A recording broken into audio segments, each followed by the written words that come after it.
పాటు వచ్చినటువంటి నా డ్రైవర్ను అహ్మద్ అనేటటువంటి వ్యక్తిని, నా relative Kaushik, town bank vice chairman అయినటువంటి వాసు యాదవ్ని విపరీతంగా కొట్టి రక్తం వచ్చేటట్టుగా వాళ్ళు ఎక్కడికి తీసుకుపోయినారో కూడా తెలియదు.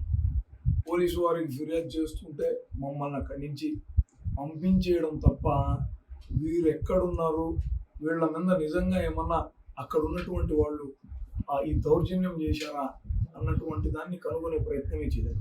పైగా మేము ఉన్నటువంటి ఆ బిల్డింగ్లో నుంచి కిందికి వస్తుంటే అక్కడ ఆ కార్లను బద్దలు కొట్టినటువంటి వ్యక్తి నిల్చుకునే ఉన్నాడు.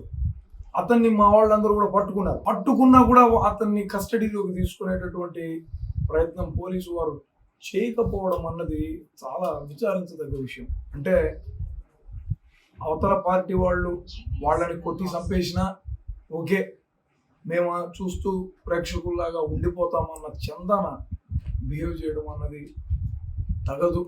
దయచేసి మీరు నిష్పక్షపాతంగా రేపు ఎన్నికలను నిర్వహించాలని చెప్పి ఎస్పీ గారిని నేను కోరుతున్నాను.